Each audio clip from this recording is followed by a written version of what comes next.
Acting में हम कैसे अच्छा कर सकते हैं।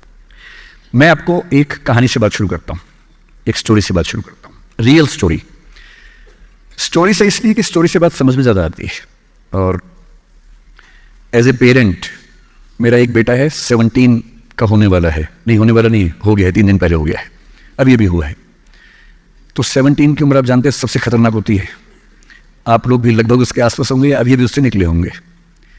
Most difficult age is 16, 18, 19। इस उम्र में आपके हार्मोन्स इतना ज़्यादा जंप करते हैं कि मूड स्विंग्स बहुत ज़्यादा होते हैं। आपको अपने दोस्तों से बात करके इतना सुकून मिलता है। पेरेंट्स दुश्मन नजर आते हैं इस उम्र में। पेरेंट्स कोई अच्छी बात भी कहें तो लगता है कि ये क्यों मनहूस लोग हमारे घर में रहते हैं, क्यों ऐसी खराब खराब बात बोलते हैं। They don't understand, they are outdated people, ऐसा मन में भाव आता है। सबको आता है, आपको आ रहा है तो पहली बार नहीं आ रहा है, आज से 30 साल के बाद आपके बच्चों को भी आएगा आपके बारे में, एकदम उतनी ही इंटेंसिटी से आएगा जितना आपको आता है। जितना आपको लगता है कि आपके पेरेंट्स बिल्कुल नहीं समझते, आपके बच्चे आपके बारे में यही सोचेंगे 30 साल बाद। ये एकदम इटर्नल ट्रुथ है जिसको आप रोक नहीं पाएंगे। So this is normal thing. आप लोगों की एज में जो सबसे बड़ी चिंता मुझे होती है, जैसे मैं अपने बेटे से बात करता हूँ, तो मैं तो एक बहुत ही खराब पेरेंट हूँ।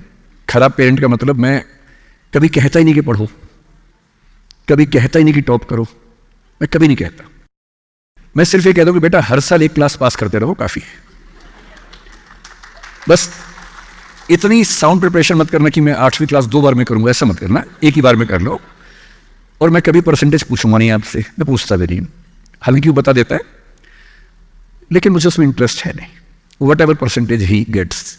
And we also have a daughter, I mean I am not the biological father, she is a relative's daughter, so she lives with us. हम दोनों बच्चों से बोलते हैं कि हम कभी नहीं पूछेंगे परसेंटेज क्या है, ना हम पूछते हैं, ना हमारा इंटरेस्ट है। हमारा इंटरेस्ट केवल इस बात में है कि वो बेहतर ह्यूमन बींग्स बन जाए, क्योंकि मैंने ज़िंदगी को बहुत अच्छे से देखा है। और मैं एक बहुत ही ख़राब स्टूडेंट रहा हूँ स्कूल में, बहुत बदमाश, शरारती, कम पढ़ने वाला।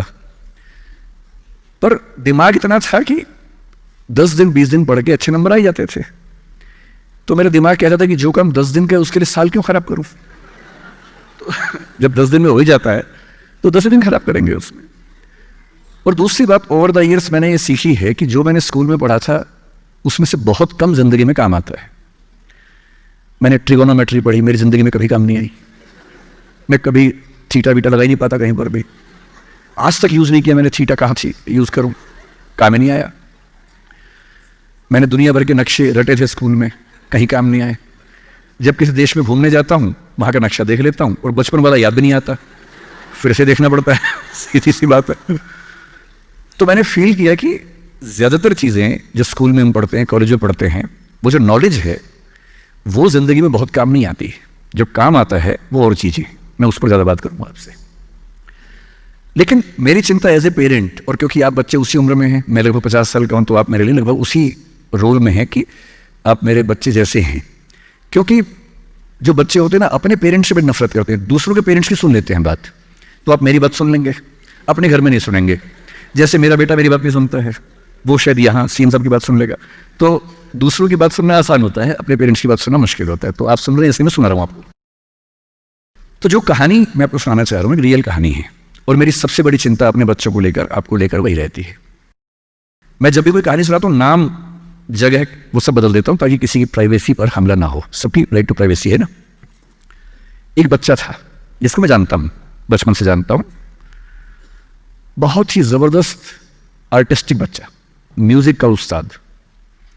उसके घर में लगभग सब लोग म्यूज़िक के उस्ताद थे, इंस्ट्रूमेंटल म्यूज़िक, वोकल म्यूज़िक, हर चीज़ में अच्छा, पढ़ने में भी ठीक, बढ़िया। और जब हम स्कूल में थे, वो मेरी क्लास में तो नहीं था, थोड़ा सा अलग क्लास में था, पर स्कूल में बहुत पॉपुलर था, being into music. I was in debating, he was into music. और बाद में उसने हमारा स्कूल छोड़ भी दिया कुछ समय के बाद, फिर वो कहीं और चला गया, फिर हमारा मिलना नहीं हुआ। उस समय ना तो व्हाट्सएप था ना यूट्यूब था, तो बाद में मिलने का स्कोप भी नहीं रहता था। जो एक बार चला गया वो चला ही जाता था उस समय। अब तो बच्चे ज़िंदगी भर दोस्त रहते। फिर जब मैं दिल्ली यूनिवर्सिटी में आ गया, ग्रेजुएशन कर चुका था, उसके बाद अचानक मुझे एक बचपन का दोस्त मिला जिसने मुझे एक इंटरेस्टिंग क्या, डेवास्टेटिंग बात बताई। तो बात चल रही थी कि स्कूल के दोस्त कहाँ कहाँ हैं, क्या कर रहे हैं। तो बातों बातों में उसका जिक्र भी आया। तो मैंने बड़ी उम्मीद से पूछा, मैंने कहा वो तो बॉम्बे चला गया होगा, फिल्म इंडस्ट्री में चला गया होगा। तो मेरे दोस्त ने पूछा कि तुम्हें नहीं पता उसके बारे में? मैंने कहा नहीं। उसने कहा यार वो जेल में है, and he was one of the most creative students of our school. मैंने कहा जेल में क्यों है? बोले सच में नहीं पता। मैंने कहा सच में नहीं पता मुझे। बोले वो ग्रेजुएशन करने के लिए जब गया तो पता नहीं क्या हुआ, उसकी थोड़ी संगति खराब हो गई, बैड कंपनी जिसको हम बोलते हैं, जो इस उम्र में अच्छी लगती है, वही वाली।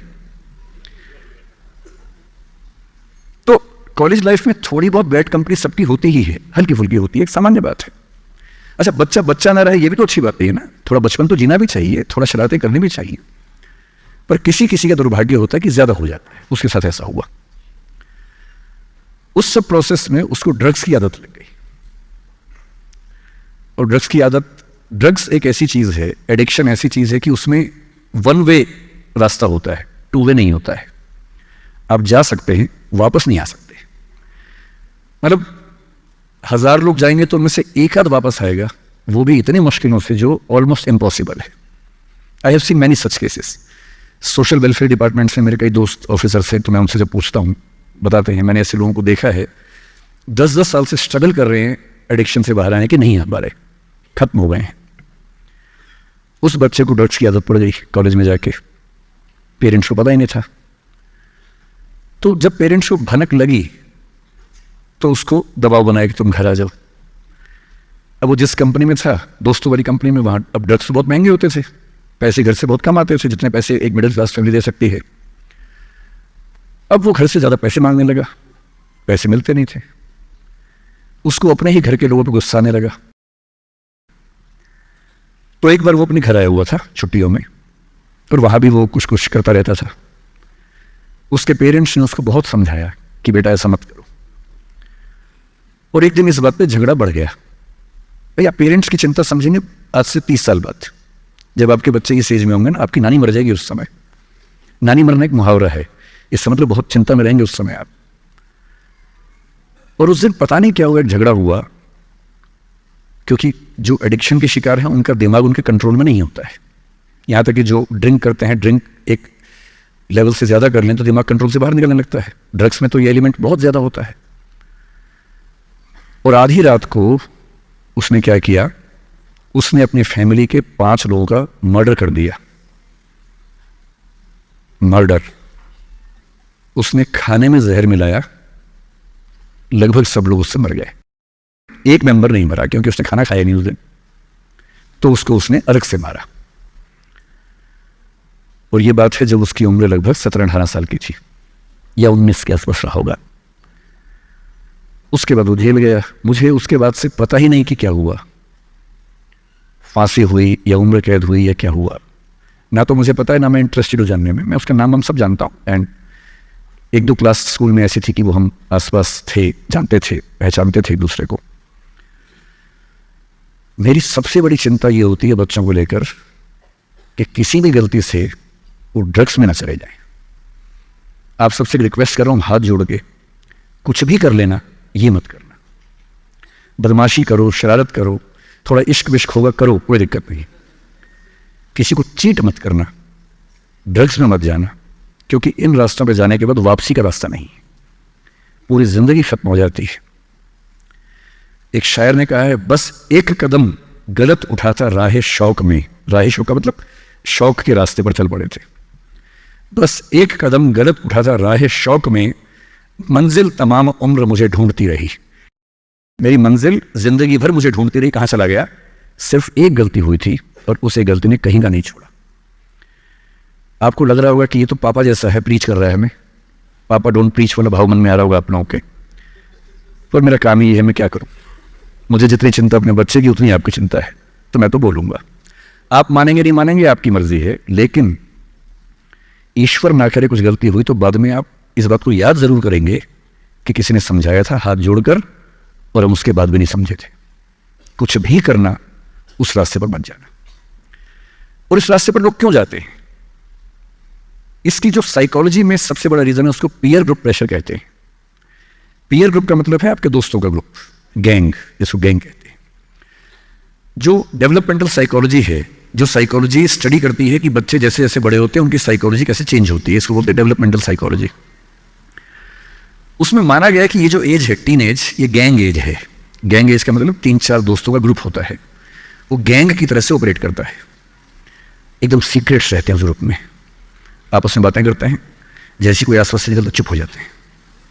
उनको लगता है कि उनके पास कुछ सीक्रेट इन्फॉर्मेशन दुनिया की ऐसी है जो मोसाद और रॉ और इन सब के पास होती है, किसी के पास नहीं होती। जबकि वो जो बात कर रहे होते हैं उनके पेरेंट्स वो बात 30 साल पहले कर चुके हैं। वो ऐसी कोई बात नहीं कर रहे जो उनके पेरेंट्स को नहीं पता, वो सब बातें करके ही बड़े हुए हैं। पेरेंट्स भी तो बने ही है ना भाई, ऐसा थोड़ा ना, उन्होंने तो जिंदगी देखी है। और उनको लगता है कि वो कुछ खास ऐसा जानते हैं। एक दूसरे पर ऐसा भरोसा, पेरेंट्स पर ऐसा अविश्वास, ऐसा उनको खारिज करने की टेंडेंसी नॉर्मल बात है, कोई खास बात नहीं है, इस उम्र में सामान्य बात है।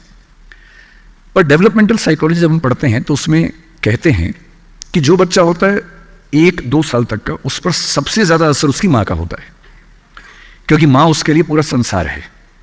उस बच्चे की 2 ही ज़रूरतें हैं कि जब वो गीला हो तो कोई पहुँच दे, जब भूख लगे कुछ खाना खिला दे। शुरू के 6 महीने इन दोनों ज़रूरतों को जनरली उसकी माँ ही पूरा करती है। तो उसको धीरे धीरे लगता है कि जो माँ है ना, यही मेरा सब कुछ है, और माँ की हर बात को फॉलो करता है वो। 6 महीने के बाद थोड़ा सा बाहर का खाना, घर के बाकी मेंबर्स का असर पड़ने लगता है। 2 साल के बाद जब बच्चा पहली बार स्कूल जाता है, 2 या 3 साल के बाद, तो आप देखेंगे प्राइमरी स्कूल में टीचर्स आमतौर पे महिलाएं होती हैं, विमेन होती हैं, मेल्स नहीं होते हैं। उसके 2 रीज़न है। एक तो मेल्स में इतनी पेशेंस होती नहीं आमतौर पे। अपना ही बच्चा हो तो 2 मिनट के लिए चिकोटी काटना, प्यार करना ठीक है, 2 मिनट के बाद नहीं झेल पाते वो। और बच्चा अगर रोने लगे, उनके चश्मा उतार के मारे, थप्पड़ मार दे, मूंछ खींच ले, इरिटेट हो जाते हैं। 5 मिनट के बाद तो बच्चा पिटता ही पिटता है अपने बाप के हाथों। इसलिए बच्चे भी बाप के पास कम जाना पसंद करते हैं, जाते हैं 1-2 मिनट के लिए, फिर भागाते हैं वहाँ से। इनको पता है कि ये जो ब्रेक इवन होने वाला है, टाइम आ गया है, अब इस टाइम पर निकल जाना चाहिए। मदर्स में बायोलॉजिकली भी और कल्चरली, सोशली भी ये वैल्यू ज़्यादा डेवलप हो जाती है कि वो झेल लेती हैं उस बच्चे की परेशानियों को। बच्चे बहुत परेशान करते हैं। अगर आप मुझसे पूछे इस दुनिया में सबसे मुश्किल काम क्या है, सबसे मुश्किल है बच्चे को पालना। इससे मुश्किल कोई काम नहीं है। छठी का दूध याद दिला देते हैं बच्चे। बच्चे को पालने से मुश्किल दुनिया का कोई काम नहीं है, और वो काम जनरली हमारे घरों में मदर्स करती है, जिनका इतिहास में नाम नहीं लिखा जाता, जबकि सबसे महत्वपूर्ण काम घर के अंदर वो कर रही हैं। इस बात की बहुत वैल्यू है। कई जगह पेरेंट्स मतलब फादर्स भी कर रहे हैं कुछ हद तक, लेकिन जनरली दुनिया में ज़्यादा ये काम अभी तक महिलाओं के हाथ में जाता है। जब बच्चा स्कूल जाता है तो स्कूल जाने के बाद आप देखें जो लेडी टीचर होती है, जिसको बच्चा प्यार से मैम कहता है, मैम, ऐसे बच्चे के लिए मैम दूसरा भगवान होता है मम्मी के बाद। कुछ समय के बाद भगवान नंबर 1 मैम हो जाती है, भगवान नंबर 2 मम्मी हो जाती है। और अगर मैम ने कुछ कहा है और मम्मी कह रही गलत है, तो बच्चा घूर के देखता है कि तुम बताओगी मुझे, वो भगवान है वो तो मेरी। तो बच्चे को मैम पे भगवान जैसा भरोसा होता है। फिर जब वो बड़ा होने लगता है, 10, 11, 12, 13 साल का, 13 किए जाते जाते बच्चों में जो बायोलॉजिकल चेंजेस होने शुरू होते हैं, बड़े परेशान होते हैं, पशुपेश में होते हैं कि ये क्या हमारे साथ हो रहा है, हमारी ज़िंदगी चेंज हो रही है अचानक। उनको ऐसा लगने लगता है। उस उम्र के जो हार्मोन्स हैं वो उनको पेरेंट से दूर करते हैं, क्योंकि उनको जिस तरह की आज़ादी चाहिए, पेरेंट जानते हैं कि ये उम्र सही नहीं है, तो पेरेंट रोकते हैं, समझाते हैं, फ़ोन का यूज़ कम करो, इंटरनेट कम करो, तुम्हारा दोस्त ठीक नहीं है, तुम्हारी कंपनी ठीक नहीं है, अच्छे दोस्त रखो, ये करो, वो सब करते हैं। उनकी मजबूरी है, उनको पता है कि ये उम्र फिसलने वाली है। और बच्चों को लगता है कि मैं जहाँ जहाँ आज़ादी चाहता हूँ, यही 2 लोग मेरे दुश्मन हैं, पता नहीं ये डिजर्व नहीं करते मुझे, they don't deserve a child like me. फिर वो पेरेंट्स से झूठ बोलना, छिपाना, हर बच्चा उस उम्र में झूठ बोलना शुरू कर देता है। कुछ बहुत प्यारे मासूम बच्चों को छोड़ दूं मैं 1-2%, बाकी सब थोड़ा बहुत झूठ तो बोल लेते हैं। कुछ ज़्यादा शातिर हो जाते हैं, इतना खतरनाक झूठ बोलते हैं, लाई डिटेक्शन टेस्ट करवा लेंगे तो नहीं पकड़ में आएंगे, इतना अच्छा झूठ बोलने लग जाते हैं, क्योंकि उन्होंने सीख लिया दोस्तों से सब करके। और ये जो उम्र है 13 से 19, जो गैंग एज है, ये जो दोस्त हैं, इनका असर इतना ज़्यादा होता है। और आपकी पर्सनैलिटी कैसी है, हर गैंग में 4-5 लोग होते हैं, उनमें से एक मुखिया होता है, उनका गैंग का नेता होता है, जो थोड़ा सा एग्रेसिव है, डोमिनेटिंग है, असर्टिव है, वो फैसले करता है सबके लिए। आपने डिसीजन मेकिंग का सवाल पूछा, इसी पे सो समझेंगे। उसने कहा कि चलो सब फिल्म देख के आएंगे, तो बाकी 4 फॉलोअर्स होते हैं, वो चलते हैं, जी जी चलो चलो चलो चलो चलो।